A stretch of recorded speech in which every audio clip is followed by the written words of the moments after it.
Okay, welcome back everybody. So we are very, very excited to have Sam Hopkins from Howard University to teach us more about upper homomorphic. Is it? Is it like Upho poset? Is it upper? Upho, yeah. It stands for upper homogeneous. Homogeneous. Okay, sorry. Upper homogeneous poset. All right. Thank you. Yeah, thanks very much, the organizers, for inviting me to speak here. Recording? Yes. Are you? I think so. Okay, great. Thank you. Sorry. Good job, organizers. Thanks to you all for showing up. Yeah, so this is my first Magic conference, but it's been really fun, and I'm sure I'll attend more in the future. And I'm really happy that it restarted after COVID, thanks to the efforts of the organizers. So yeah, what I want to talk about today is to tell you about a certain class of infinite posets, Upho posets, and I'll explain the name, that I've been thinking about for a few years now, and which I want to invite you all to think about as well, because I think they're pretty interesting, especially for this community. Okay, so I'm going to start with some very basic things. Hopefully,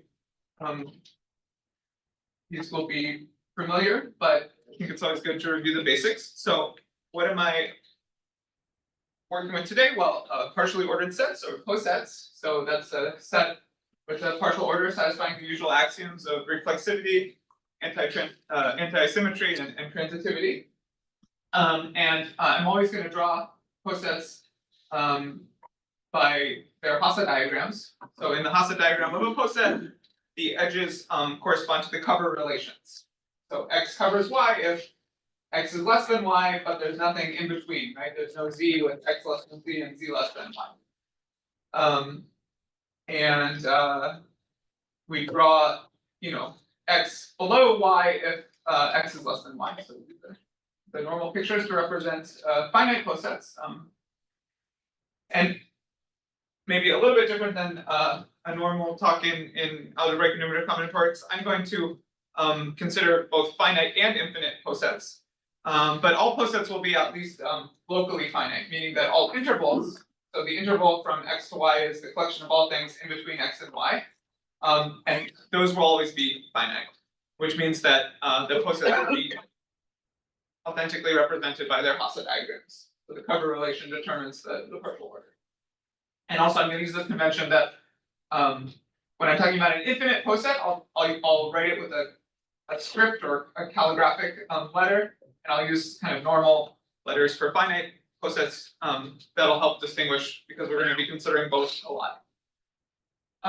Okay, and so what can we do with a finite poset? Well, because we're combinatorialists, we like to extract numbers from the objects that we consider.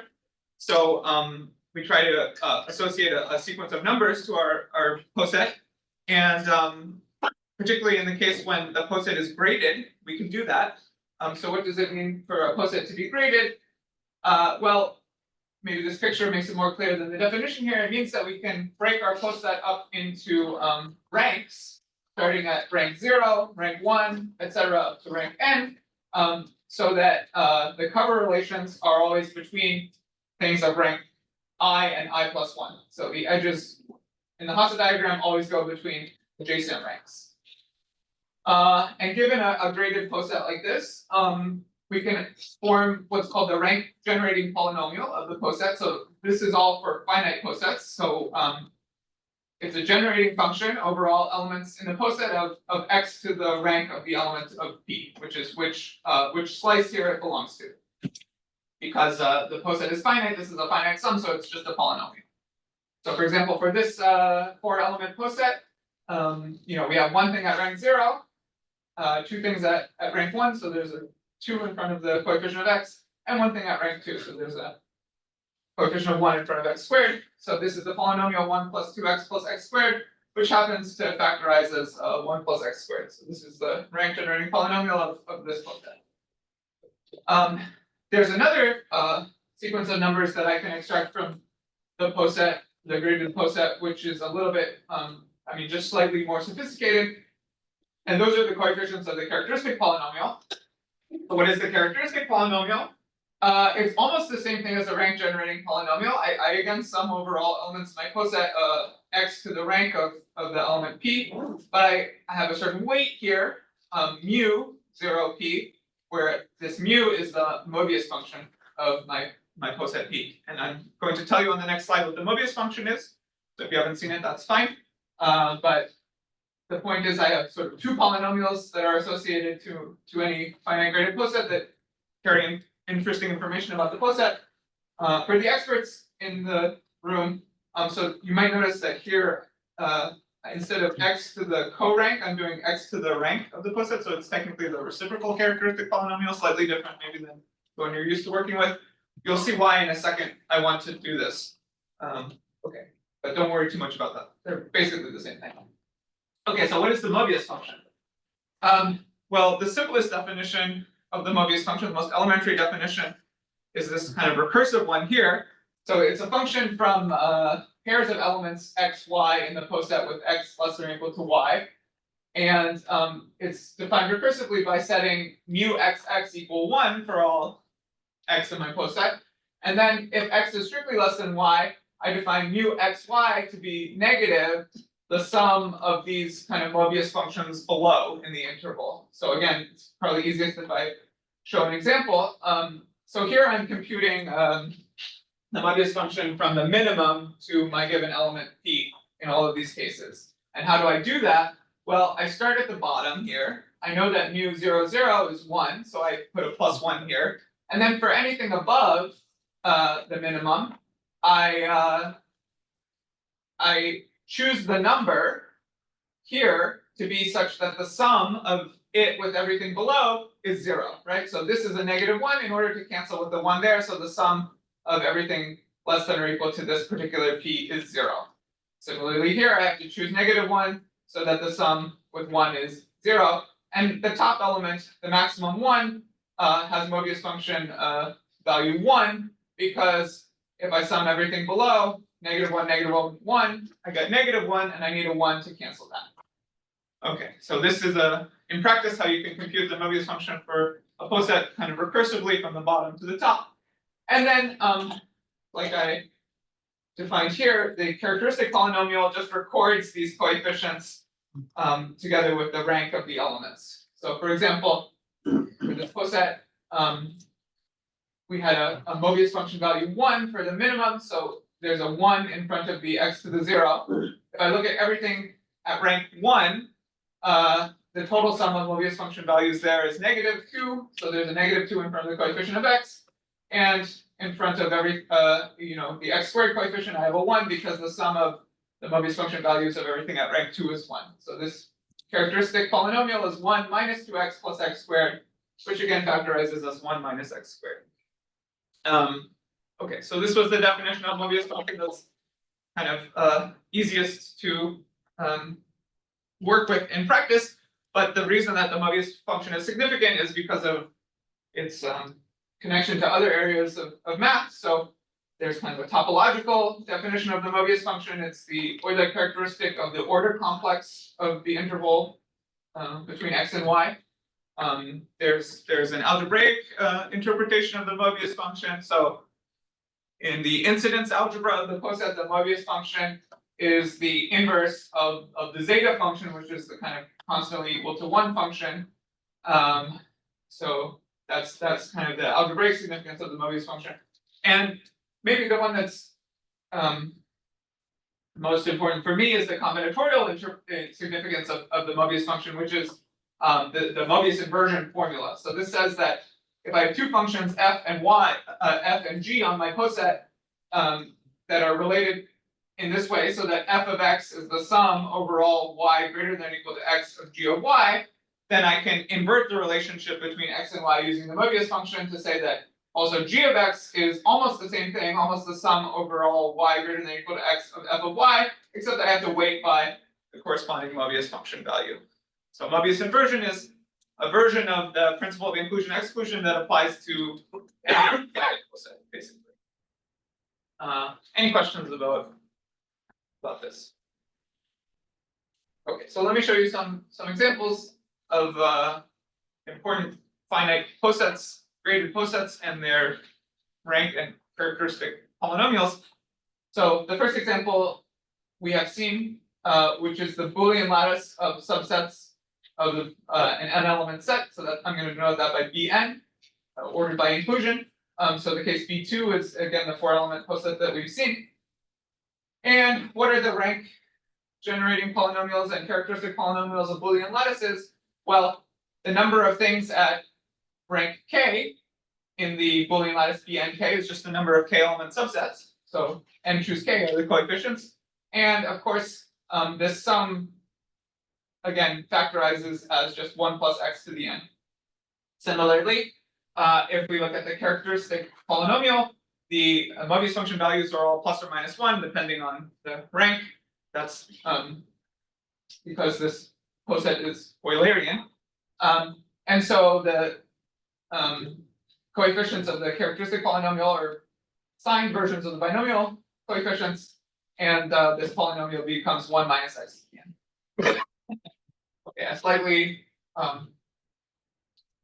more sophisticated example, but very similar, is the lattice of partitions of an n-element set ordered by refinement.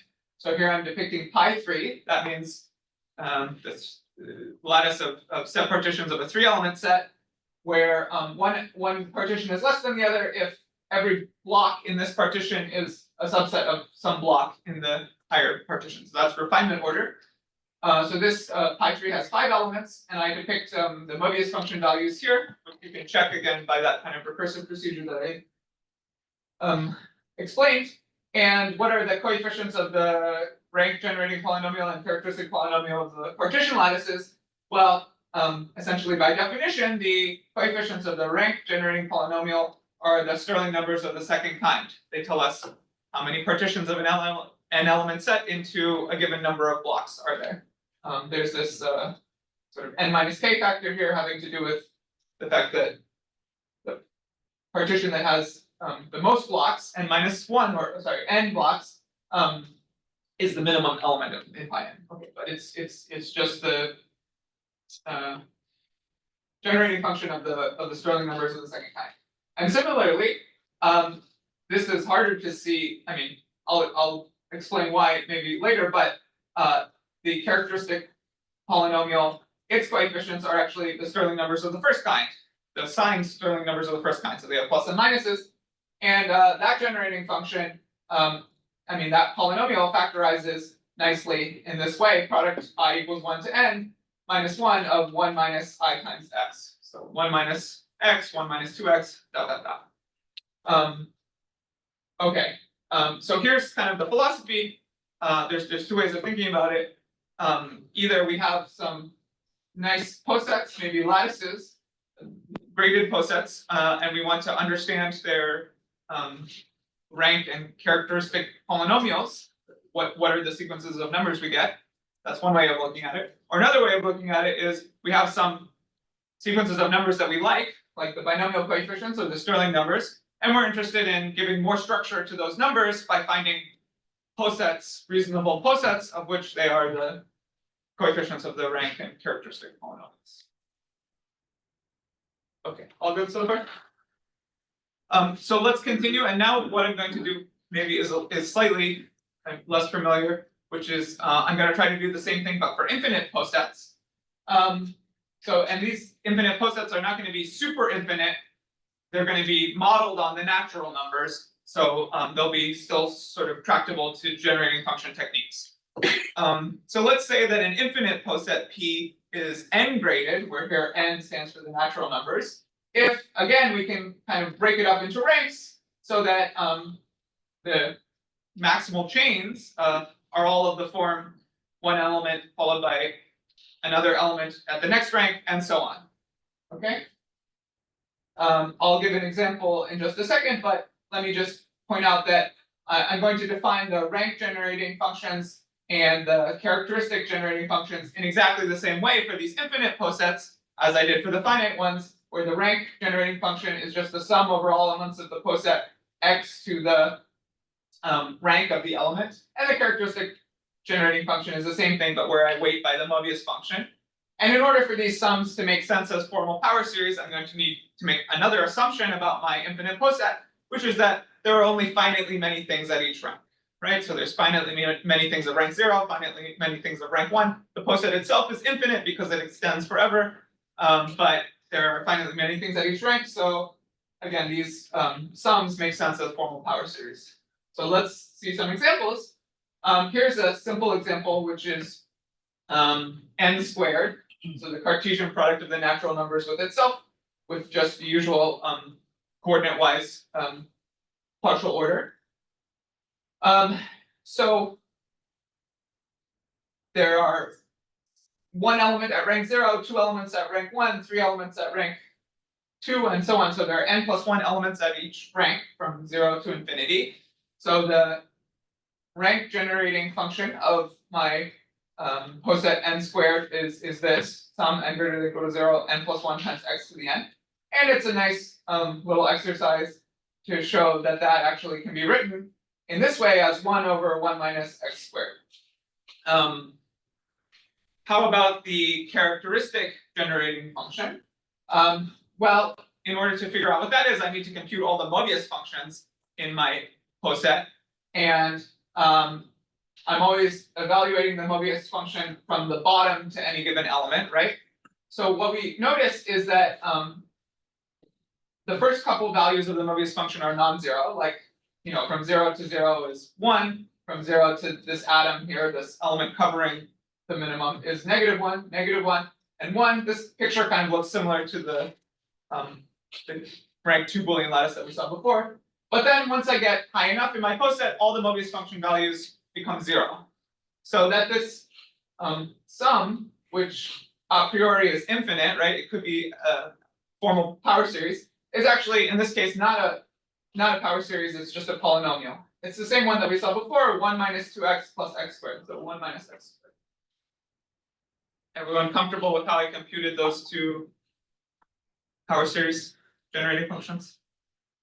Okay, so this will actually, this example of n squared will actually be a prototype for the class of posets that I'm interested in and that I'll define in just a moment. But let's see another example, which is a little bit different, but also maybe familiar. So another good example of a finite type n-graded poset is Young's lattice of integer partitions. So here I'm taking the poset on, say, Young diagrams ordered by inclusion of Young diagrams, right? And that's graded by the number of boxes in the Young diagram. And so what is the rank generating function of Young's lattice? Well, again, essentially by definition, the coefficients are the partition numbers, the number of partitions of n. And that power series does have a product formula, okay? But this is an infinite product, so it's a little bit more complicated than just like a rational function, right? On the other hand, what is the characteristic generating polynomial of Young's lattice? Well, I again need to compute all the Mobius function values to figure that out, but if you think about it, okay, so the Mobius function from 0 to 0 is 1, from 0 to this atom is -1, but then everything above is going to have Mobius function 0 because I already have a sum of 0 from these two elements, and everything is above that. Since there's only one atom, then it all dies after that. So so again, even though this rank generating function is a priori an infinite sum, it's actually just a polynomial in this case, and a very boring one, 1 minus x, even less interesting than the n squared example. Okay. So all good so far? Okay, so we have these infinite posets that are finite enough that we can form generating functions from them. And we're going to be interested in the relationship between these generating functions when we impose a certain symmetry condition that will be the Upho-ness from the title of my talk. So yeah, section 2, we're talking about Upho posets. So here's the main definition. A poset P is called upper homogeneous, or Upho, if for every element P in P, the principal order filter corresponding to that element, which consists of all elements above, right, that element, if that principal order filter is isomorphic to the whole poset P. So another way to say it is, we fix any element in our poset and we look above, right? And what we see is a copy of the original poset. So this is a kind of self-similarity property, right? It says the poset has sort of a fractal nature. Let me give you some examples of Upho posets. The natural numbers are like this. I mean, just with the usual total order. I look at any, 0, 1, 2, I look above anything and I see, oh, it's still just kind of like a discrete infinite chain, right? In fact, we can do other sets of numbers like the non-negative rational numbers, the non-negative real numbers. For any ordered field, if I look at the non-negative numbers in that ordered field, it has this homogeneity property where a different kind of example. So these are all total orders. An honest partial order would be fix any infinite set X and consider the collection of all finite subsets of my X ordered by inclusion. This is going to be upper homogeneous because if I'm looking above any fixed finite set, well, the things above it are just like corresponding to X minus that set, right? The subsets of the complement, but that's still going to have the same cardinality as the original infinite set X, so it will look the same.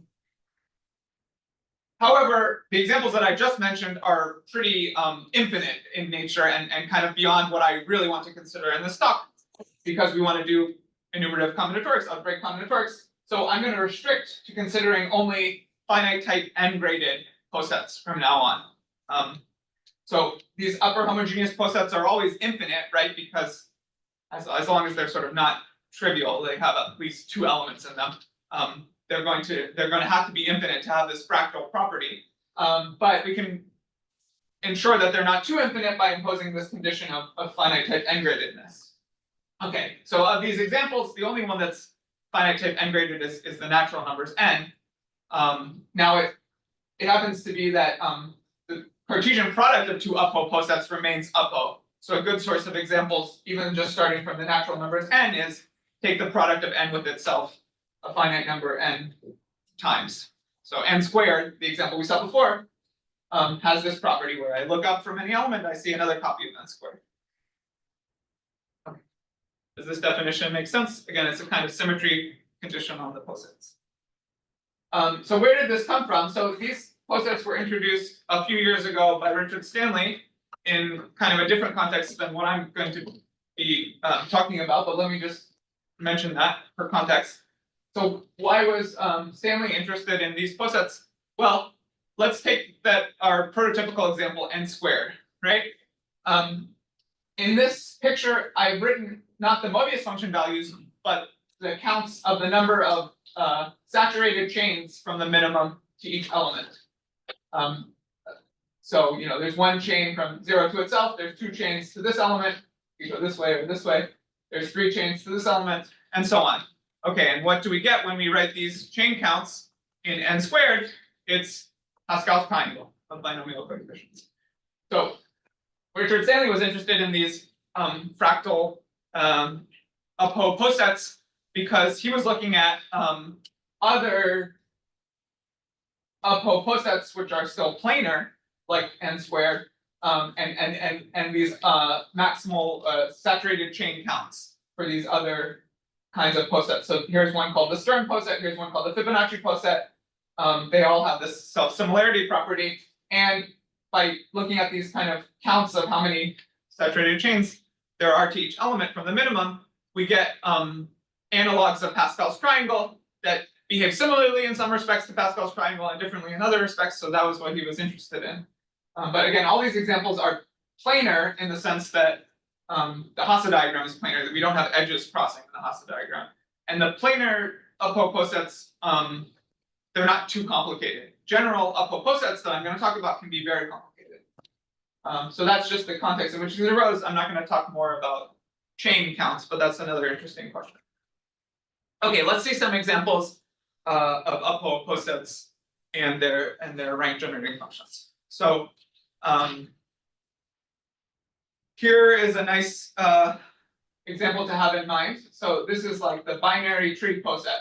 So it has a minimum that breaks into 2 atoms, and then each of those breaks into 2, and so on. So it's really a rooted binary tree. It's Hasse diagram. What is the rank generating function for this poset? Well, you know, the number of things that rank n is just 2 to the n, right? So of course that's a rational generating function, 1 over 1 minus 2x. And what is the characteristic generating polynomial for this poset? Again, we can kind of compute the Mobius function values, and we notice that after the first rank, they all become 0. So this is again just a polynomial. It's 1 minus 2x. Here's a different example. I call this the necktie poset. It has a minimum, and then it has 2 things at every rank above the minimum, and it has all possible cover relations between the adjacent ranks. So you notice this one is very not planar, right? What is its rank generating function? Well, basically the coefficients are always 2, except for the coefficient in front of x to 0 is 1. So this is the rank generating function, and again, it can be written as a rational function. In this case, it's 1 plus x over 1 minus x. Not just 1 divided by a polynomial, slightly more complicated. What about the characteristic generating function? Well, this time, this is the first example we've seen where the Mobius function doesn't just vanish after a certain point. Here, all of the Mobius function values are non-zero. The bottom, Mobius function value is 1, and then at rank 1, we have -1 for both elements. Then at rank 2, we have +1 for both elements, then -1, and so on. It repeats that forever. Again, you can just check that by seeing that that's what you need to make the sum equal 0 for everything below. Okay, and so now the characteristic generating function is an honest generating function. It's almost the same thing as the rank generating function, except I need to weight by this -1 to the n. And so this works out to be 1 minus x over 1 plus x. Any questions? Do these examples make sense?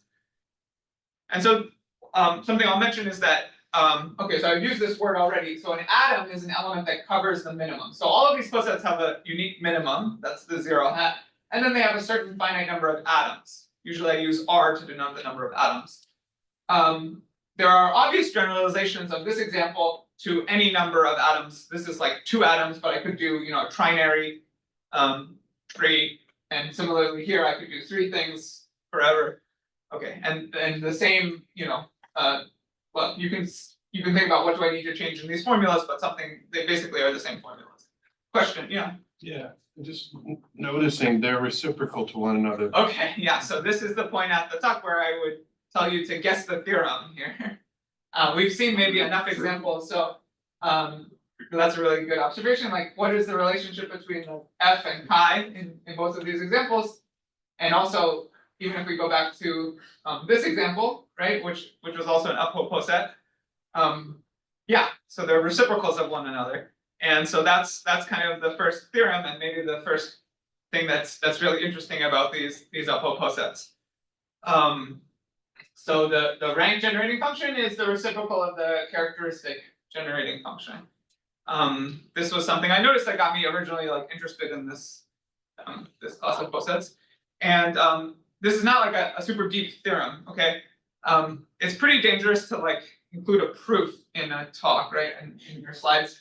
But I wanted to put this here just to show you that it's nothing, it's really like 1 line, okay, to prove this. And this is a proof using Mobius inversion. Maybe I won't go through the details of this proof, but I did want to just flash it to show you that it's really just using the basic symmetry property of the poset, which says that if I look above any element, I see the same thing that I saw. Together with Mobius inversion, I think you could write down the proof for this very nice fact, which says that again, the rank generating function is reciprocal of the characteristic generating function. Any other questions about this first fact? So we always have whatever we see here, the inverse is, 1 over that is here, and vice versa. Okay, so now we have a certain class of posets satisfying the symmetry condition, and the goal or our hope is that we can say something about these posets, maybe classify them in some way, right? maybe the symmetry condition is enough to force only a limited number of examples. Well, unfortunately, I mean, depending on how you look at it, so this group of authors in 2022, they showed that there are uncountably many rank generating functions of Upho posets. So if I look at all the Upho posets, and restricted to the class of finite type ungraded so that I can form these generating functions, and I look at all of their rank generating functions, then there's uncountably many of those. In particular, like they can be uncomputable. Why is Which- that unfortunate? Sorry? Why is that unfortunate? Yes, that is a fortunate thing. Okay, well, so this is, I guess, a subjective adverb, but it's unfortunate from the perspective of if you had hoped to classify them, right? Because that kind of dashes some hopes of that. And it means that maybe we need to restrict further the class of posets that we're interested in. Yeah, so maybe you think it's fortunate or unfortunate, but it's the case at least. Okay, and so I'm gonna now talk about certain posets whose Mobius functions behave in a very nice way, and those are lattices. You might notice that the Boolean lattice and the partition lattice that I already introduced, they have the name lattice in them. Okay, so what does lattice mean? So again, probably most of us have seen this before, but a poset is called a lattice if every pair of elements in the poset have both a greatest lower bound, a meet, and a least upper bound, a join. Okay, so the way to think about it, I have two elements here. They have not just a lower bound, something below them, but among all the lower bounds, there's the biggest one, which is the meet. And they also have not just something that is bigger than both of them, a join, but something, a least join, right? One that's lower than all the other joins. Okay, obviously this picture is a little bit misleading. The joins and the meets don't have to be, right above and below the elements x and y, but that's kind of the picture to have in mind. And one thing that's very nice about lattices is that their Mobius functions behave well. So this is a theorem that you can find in, Richard Stanley, Enumerative Combinatorics, chapter 3, Rota's crosscut theorem. It gives you a formula for the Mobius function from the minimum to the maximum in any lattice in terms of the atoms. And maybe I won't say out loud what this formula is, but I'm mostly interested in this conclusion of the formula, which is that the Mobius function from the minimum to the maximum in a lattice is 0 if that maximum 1 is not the join of the atoms. So to have a non-zero Mobius function in a lattice from the minimum to the maximum has to be the join, the least upper bound of all of the atoms. Okay, and why is this? Why does this help us understand these Upho posets? Well, let's assume that my Upho poset is a lattice. I'm going to let L be an Upho lattice, and I'm going to consider the interval in my poset from the minimum to the join of the atoms. So I look at the minimum, I look at the things covering it, those are the atoms, and I take their join, the least upper bound. Since I have a lattice, by definition, the join has to exist. It doesn't have to be like in this picture where the join is, the thing right above. It could be potentially much higher up, but it's at some finite point in my Upho poset, which is a lattice. I'm going to call the interval from the minimum to the join of the atoms the core of the Upho lattice. It's going to be a finite graded lattice because, again, there's finitely many things at each rank, and the join that I'm talking about of the atoms exists at some finite rank. So in this example, the Upho poset, the Upho lattice is n squared, and its core, the interval from the minimum to the join of the atoms, is the Boolean lattice B2 that we saw before, that little square at the bottom. It follows from Rota's crosscut theorem and the result about the main theorem about Upho posets with their rank and characteristic generating functions, that the rank generating function of the Upho lattice is the inverse of the characteristic polynomial of the core. And again, why is this? It's because if I look anywhere else above the core, I know that that's above the join of the atoms. So Rota's crosscut theorem tells me the Mobius function value there is 0. So just like we saw in this example, everything is 0 outside of the core for the Mobius function values. Okay, that didn't happen in this example, that didn't happen, but this is not a lattice, right? Like these two things have multiple upper bounds that are incomparable. And okay, so what is this telling me? Or let's just look at an example for you know the natural numbers to the n. The core is Bn, just like in this example with n equals 2, and indeed the characters, the rank generating function of n to the n is 1 over 1 minus x to the n, which is the inverse of the characteristic polynomial of the Boolean lattice Bn. Okay, so all Upho lattices have rank generating functions that are just 1 over a polynomial, right? So because these lattices are finite graded lattices, it's just a polynomial that I'm talking about.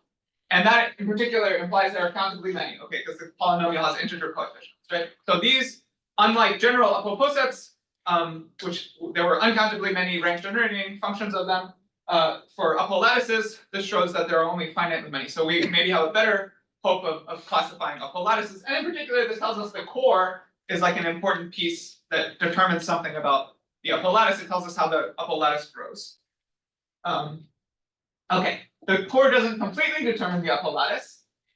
There are different Upho lattices which have the same core that I'll show you in just a moment. But the question I'm interested in is kind of a backwards question. It's given some finite graded lattice. When is it the core of an Upho lattice? Is every finite graded lattice the core of some Upho lattice? We saw that the Boolean lattice is a core of n to the n. And this is sort of like a tiling problem, because the way I think about it is I have this core here, and I'm trying to paste together copies of it to make sort of an infinite fractal poset. So I'm not going to completely answer this question. I think it's like a hard question in general. But I'll give you both positive and negative examples. So, okay, so spoiling the answer, like not every finite graded lattice is a core. It's an interesting question of when they are and when they aren't. Okay, I think I'm going a little bit slow, so maybe I'll try to speed up a little bit. But let me give you some positive examples to start. Okay, so let's fix some number k greater than or equal to 1 and consider the collection of finite subsets of the positive numbers, which have the property that the maximum value in that finite subset is strictly less than the size of the set plus k. So here's an example where k equals 2. Again, what I want is the maximum in my subset should be strictly less than the number of things in the subset plus 2. So for example, the singleton set 2 belongs to this collection because its maximum 2 is less than its cardinality 1 plus 2. And 1, 2, 4 belongs here because the maximum 4 is less than the cardinality 3 plus 2. So it turns out that this is also an Upho lattice, and its core is the Boolean lattice B sub k, where k is that parameter that I'm fixing. But you can see that it's not isomorphic to n to the k. Like for example, here's something that covers 3 elements. That can't happen in n squared, right? So this is a simplest example showing that different Upho lattices can have isomorphic cores. So the core determines the rank generating function, and you can check that the rank generating function for this is the same as for like n squared. But it doesn't completely determine the lattice because the particular cover relations can be different. So that's an example again showing that 2 different Upho lattices can have the same core. Here's a variation of that construction which works for the partition lattices. So I'm going to again fix some parameter k, and I'm going to let script L be the collection of set partitions of a set of the form 1 up to n, where n varies. But what's fixed is the number of blocks, k. So I'm looking at partitions of 1 up to maybe 10, 12, etc., but into only 2 blocks, right? So this is the case k equals 2. And I can still order them by refinement in the sense that one partition is less than another partition if every block in the first partition is a subset of a block in the second partition. So this is showing what the case k equals 2 looks like, I'm looking at partitions of some set of the form 1 up to n into 2 blocks. And you can see that it's graded by the sort of that number n, right? And it turns out that this is also an Upho lattice whose core is the partition lattice pi k plus 1. So this shows that the partition lattices are also cores of Upho posets. And you can check that this implies something kind of interesting about it implies an interesting relationship between the two kinds of Stirling numbers. So the rank generating function of this Upho poset is like the generating function for Stirling numbers, where the k, the number of blocks, is fixed, and the n, the set that I'm a partition of, is varying. And that's the reciprocal of the second kind Stirling function generating a polynomial. Actually, that's a well-known fact, but this is like an enumerative consequence of this relation.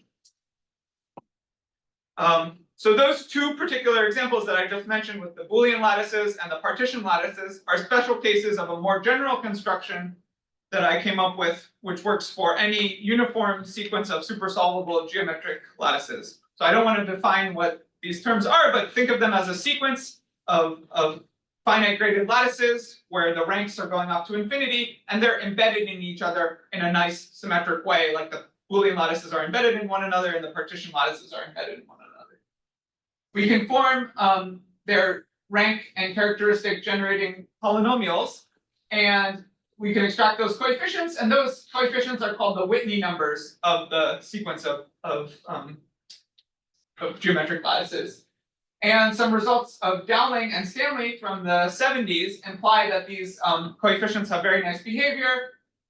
For example, the characteristic polynomial factorizes in this way, and in fact, like if we form two infinite lower triangular matrices that have these numbers, and then those matrices are inverses of one another. So there's a lot of nice relationships, just like with the Stirling numbers, that happen for any case where you have a uniform sequence of supersolvable geometric lattices. And let me not get into the details of the construction, but let me just say that just like the examples we saw with the Boolean and partition lattices, there's a way, given a uniform sequence of supersolvable geometric lattices, to create an Upho lattice whose core is any member in that sequence, like any Boolean lattice or any partition lattice. And from this theorem, we can deduce that the following things are cores. So lattices of subspaces of finite vector spaces, those form a uniform sequence of geometric lattices. This is a variation of the partition lattice example. So instead of like the type A Coxeter arrangement, which gives me the partition lattices, I can look at the type B Coxeter arrangement that gives me a variation. And there's a further variation called the Dowling lattices associated to some finite group, which are like built out of partition lattices but decorated by the group in a certain way. So these are small variations of the Boolean lattice and partition lattice example, where we can give an explicit construction of an Upho lattice that they embed into as cores. And it says something nice about their characteristic polynomials. Okay, so this is one source of positive examples, which I would call like a combinatorial construction. There are also some algebraic constructions. So maybe I'll go through this quickly, or maybe I'll just do an example. So a monoid is like a group, right? Except that inverses don't have to exist. So a monoid has a binary operation that's associative, and it has an identity element 1, but it doesn't have to have inverses. And we can, just like we can form groups by presentations and relations, by generators and relations, we can present monoids in the same way. So this is an example of the free commutative monoid on generator AB. So AB equals BA. And you see I can sort of draw the monoid in this way. I start from 1 and I write all words in A and B, but I allow the commutation relation. So it's really just some sequence of A's followed by some sequence of B's. So here I'm depicting the partial order of left divisibility, which just means that I can multiply on the right to move up in my poset here.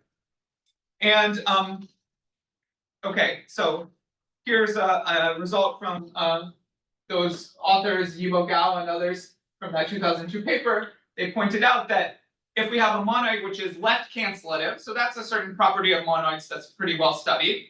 And it's, finitely generated and the relations are all homogeneous, which basically means that we have a grading on our poset. Then the result is an Upho poset. So we can get an Upho poset by taking a monoid that's left cancellative.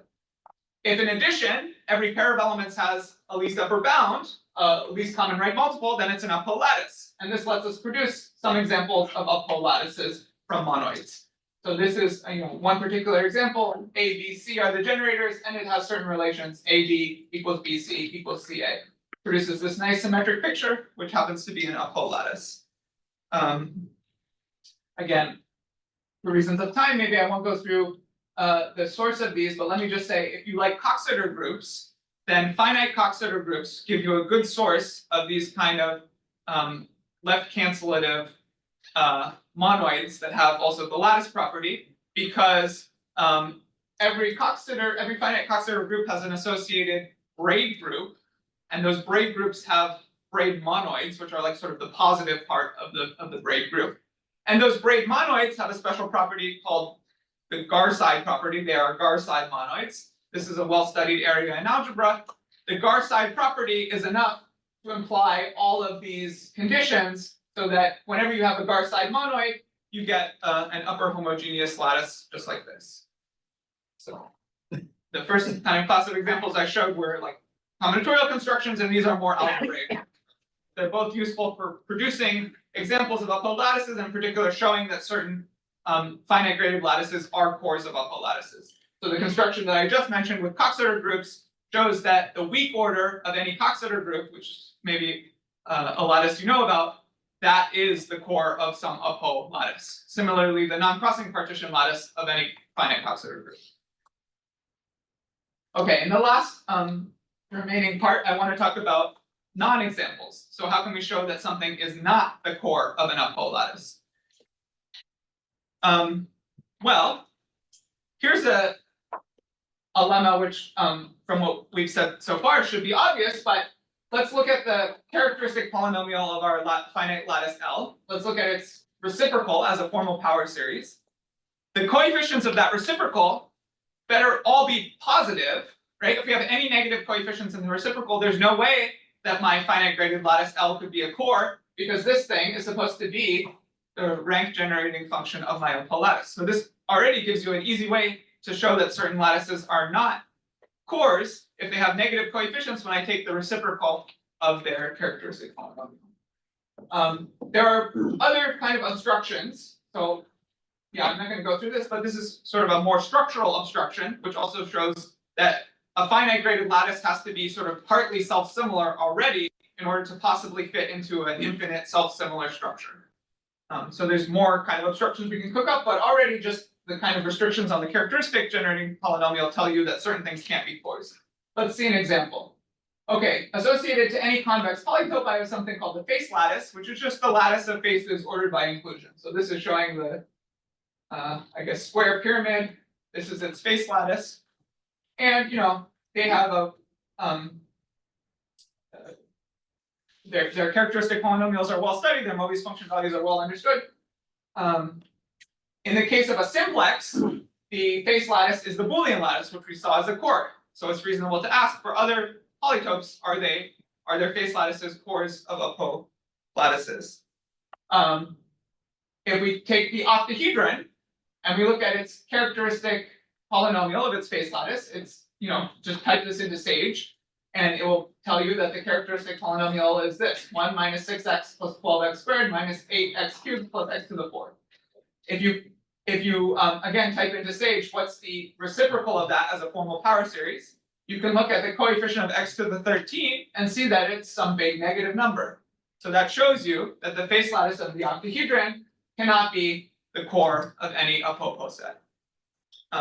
Similar examples show you that the cube cannot be the core of an Upho lattice. And for any n greater than or equal to 3, the cross polytope and the hypercube, their face lattices, are not the cores of any Upho lattice. Okay, so these are examples you might hope they're sort of similar to the simplex, but they don't work out. Okay, so associated to any graph, I can create something called the bond lattice of the graph, which is the restriction of the partition lattice to the so-called G-connected partitions. So the graph is on the vertex set 1 up to n, say, and a partition of 1 up to n is G-connected if when I restrict that partition to the graph, I get each block of that partition to the graph, I get something that remains connected. So in this example, the graph is just the tree on 1, 2, 3. And for example, I don't have 1 and 3 together without 2, because 1 and 3 together without 2 would be disconnected in my graph, since there's no edge from 1 to 3. So this is smaller than the partition lattice on 3 elements, it's only some subset of the partition. So this is always a finite graded lattice, and in fact, the characteristic polynomial of this lattice is basically the same thing as a chromatic polynomial of the graph. So this is this is an example of a geometric lattice, or a matroid, if you will. For the complete graph, of course, we get the partition lattice, so we can again ask which one of these give us things that are cores. And again, a small example shows the cyclograph C4. If we look at the reciprocal of its characteristic polynomial, the reciprocal of its chromatic polynomial, then the coefficient of x to the 7 is negative, so the bond lattice of the cycle C4 is not a core. And you can show similarly that for any n greater than or equal to 4, the bond lattice of Cn is not a core. Okay, extending this slightly, you can show the same thing for basically all lattices of flats of uniform matroids. So the special case is the cycle matroid. By the way, here's an interesting question: which graphs have bond lattices that are cores of Upho lattices? I think the answer might be, I'm not willing to state this as a conjecture, but a reasonable guess would be the super solvable graphs, because if you think about it, their characteristic polynomial is factorized in a way that implies that they satisfy at least the condition that the reciprocal has positive coefficients. And if you know about super solvable things, those are characterized by Stanley as the graphs that are chordal. Okay, so there's many conditions that are equivalent to chordal. All right, I have maybe 1 or 2 minutes left. Let me just mention a few open questions or things that we're working on. Each finite graded lattice could be the core of potentially many Upho lattices. We saw an example where the Boolean lattice B2 is the core of 2 different Upho lattices. So we can ask this question for a finite graded lattice L: if kappa of L is the number of Upho lattices with core L, how does kappa of L behave? So this is something that Joel Lewis and I have actually been thinking about for the past year, and probably should have already have something written about, but we can show some nice things about this function. First of all, we can show that it's finite if the finite graded lattice has no non-trivial automorphisms. It's not clear that there's only finitely many lattices with a given core, Upho lattices with a given core. There could potentially be infinitely many. They all have to have the same rank generating function, but there could be many of them. But we can show that if the lattice has no non-trivial automorphisms, then this number is finite, suggesting it's probably finite for all lattices L, or I don't know how you feel about that, Joel, but it's at least some evidence. On the other hand, we can also show that this function is unbounded, even restricting just to lattices of rank 2. So lattices of rank 2 are pretty boring, they just have a certain number of atoms. But if you look at the number of different ways to realize those, as the number of atoms grows, it goes off to infinity. Okay, last slide. So again, if we want to have a hope of classifying Upho lattices, for example, maybe we need to impose more conditions. So distributive and modular are 2 important subclasses of lattices. We can ask, what are the distributive Upho lattices and what are the modular Upho lattices? Well, the distributive Upho lattices are pretty boring. They're only n to the n. That's like an exercise to show. Modular Upho lattices are much more interesting. Here's an example that Stanley gave. I fix a prime number p and a positive integer n, and I look at subgroups of the group z to the n, whose index is a power of p, ordered by reverse inclusion. So here I'm showing you kind of the columns here generate the subgroup in question. This is an modular Upho lattice, and Stanley conjectured that, in a sense, all modular Upho lattices come from commutative algebra, like this example. So they all have some sort of algebra underlying them.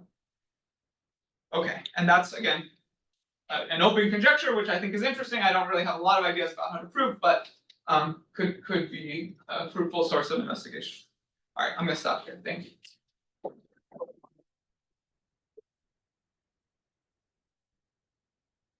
Any questions? I have a few questions. The first question is, can you realize any interesting lattice of other root system as the core of the Upho lattice? So you mentioned about the type A and type B. How about the other type? They are not super solvable. That's right. So they're not super solvable, so they don't fit into sequences like this. And I so mean, my like- guess would be the answer is no, but I haven't really actually looked at that. If you're talking about Coxeter arrangements of like type D or something, right? Right. So I mean, the interesting lattice. Right. So yeah, this lattice. That's a good question. I didn't even check that. So, but my guess would be no, if they're not super solvable, but I don't know for sure. So how about any idea of type A, B, and C? They are not super solvable. I mean, low idea. Again, it's not something I looked at. It seems reasonable, but you're talking about an ideal in the, I mean, the low idea. You look at idea the root poset. right, Yeah. yeah, I know that that some people who look at hyperplane arrangements and freeness and so on care about those, but I haven't thought about them, yeah.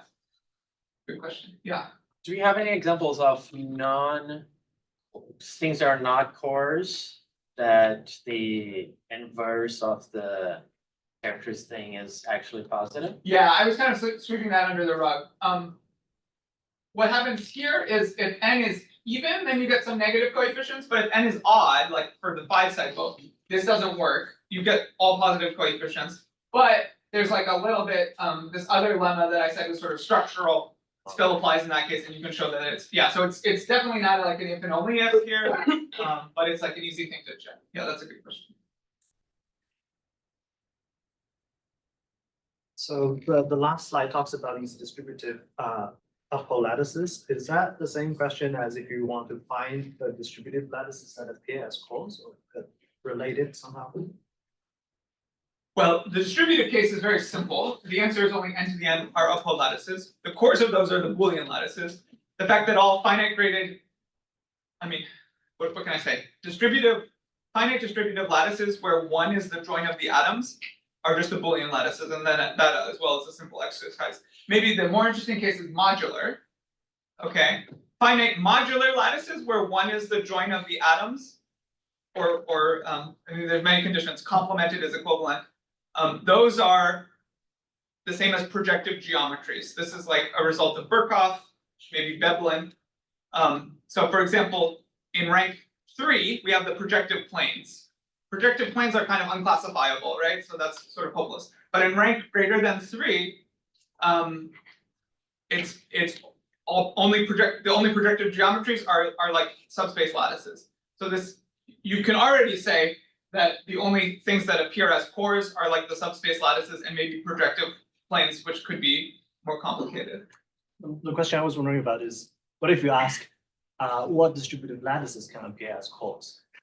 Is that the same as the one on the first line? Okay, now I understand what you're saying. Distributive, again, so the key point is, if a distributive lattice has the property that its maximum is the join of the atoms, and it's a finite distributive lattice, then it has to be the Boolean lattice. Everything else has, yeah, and so only Boolean lattices are, so one has to be the join of the atoms to be a core, because it's the interval from one to the join of the atoms.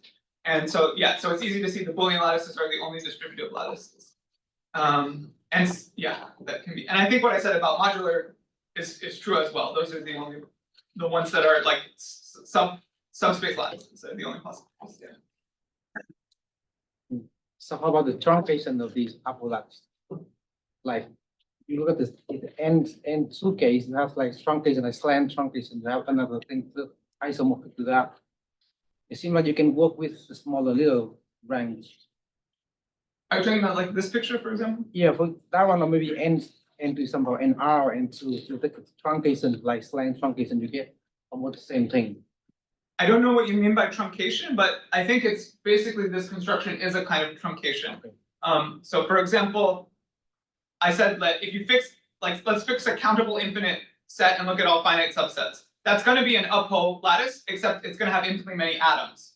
in order to make it have finitely many atoms, I impose this condition here, and then it works out, and that's a kind of truncation. I don't know if that's the same thing that you're talking about, but that's the way I think of it, at least. You're slicing it to make it finite, yeah. Sure. Do you know that kappa for the Boolean lattices, for example? We know kappa of B2 is 2. Okay. This is essentially the only value of kappa that we know for a non-trivial lattice. Yeah, it's actually a really tough question. You can ask Joel. He has like code that kind of, it's not obviously a computable problem, so it's not clear that you can write code to do this, but he has something that along those lines. So yeah. I can tell you the answer for certain other lattices, but I can't prove that the answer that I'm telling you is correct. Like I know what the answer is, but I don't know why the things I found are It's also an hard to- exhaustive list. yeah. So is there a chance for a Brouillard order poset for infinite Coxeter group to be Upho? Well, Or obstructions for that? We call Brouillard? Brouillard. Like Brouillard the order is necktie- not a necktie lattice, is- so Necktie is an infinite dihedral, I think. So he's dropping. you're talking about strong Brouillard order. Perhaps strong or So weak. that's not a lattice, so I don't know what the No, question would be. I'm not talking about lattice, just as an. Oh, as a- I mean, it's homogeneity. I haven't thought about that. Yeah. Any other questions? I was wondering if you have ever considered like Upho lattices that arise from, say, Fermat modules? Yeah, no, I mean, it's the answer, but maybe I can talk. So the kind of algebraic examples I have are like this. I mean, and they're not due to me, they're due to Stanley. You can do something more general, which is take a discrete valuation ring whose residue field is a finite field and look at free modules over that thing and order those by inclusion. And you'll get examples like this. So those are the kind of most module type examples that I know, and that's why, I mean, they are modular. Could you say something more about the Young's lattice? Well, It's not Upho, So the Young's lattice is not Upho, right? So I can't really say too much more about it, but yeah, I included that as an example where things are very different, right? So its characteristic polynomial is 1 minus x, characteristic generating function is 1 minus x. And its rank generating polynomial, rank generating function is the partition numbers, which are way more complicated. So this is very, I mean, the relationship completely breaks down for Young's lattice.